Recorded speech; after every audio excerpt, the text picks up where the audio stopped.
Hello friends, তোমাদের প্রিয় YouTube channel গুরু intelligent তোমাদের সকলের জন্য একটা বড় খুশির খবর আসতে চলেছে।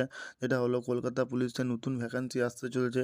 টোটাল ভ্যাকেন্সি থাকছে প্রায় 5,500 শূন্যপদ। 2 দফায় নতুন নিয়োগ হতে চলেছে। এই সংক্রান্ত কথা একটা উঠে এসেছে। সবার জন্য একটা খুশির খবর আসতে চলেছে। কলকাতা পুলিশ কনস্টেবল এবং লেডি কনস্টেবলের নতুন ভ্যাকেন্সি আসতে চলেছে। দুটো পোস্টে নিয়োগ করা হচ্ছে। তোমরা দেখতে পাচ্ছ আজকে আনন্দবাজার পত্রিকায় পাবলিশ হয়েছে। তোমরা যে কোনো পত্রিকায় দেখতে পারো। কর্মী সংকট মেটাতে 6,000 কনস্টেবল নেবে কলকাতা পুলিশ।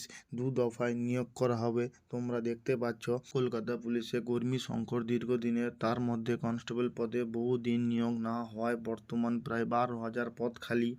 তার ওপর ভাঙড়ে নিরাপত্তা দায়িত্ব নিয়ে শহরে বিভিন্ন থানা থেকে সেখানকার পুলিশ কর্মীদের নিয়ে যাওয়ার সংকট বেড়েছে।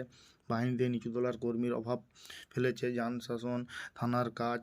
তাই দ্রুত সমস্যা মেটাতে পুলিশ 2 দফায় প্রায় 6,000 পদে কনস্টেবল নিয়োগ করতে চলেছে।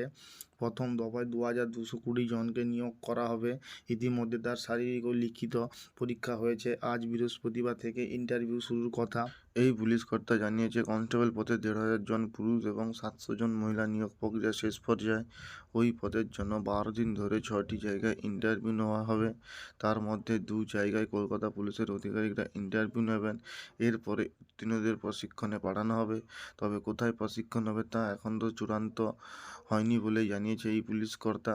এই নিয়োগ প্রক্রিয়া শেষ হওয়ার মধ্যে আরও 3,770টি কনস্টেবল পদে, যার মধ্যে 270টি পদে মহিলা নিয়োগের বিজ্ঞপ্তি বেরোনোর কথা রয়েছে। লালবাজার সূত্রের খবর, লোকসভা ভোটের আগে এই নিয়োগ প্রক্রিয়া শুরু করে দিতে চেষ্টা করা হচ্ছে। পাশাপাশি কলকাতা পুলিশের সাব ইন্সপেক্টর পদে 250 জনের বেশি কর্মী নিয়োগ শেষ হয়েছে।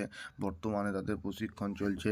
এই সব নিয়োগ প্রক্রিয়া শেষ হয়ে গেলে খুব শীঘ্রই নতুন কলকাতা পুলিশের নোটিফিকেশন চলে আসবে।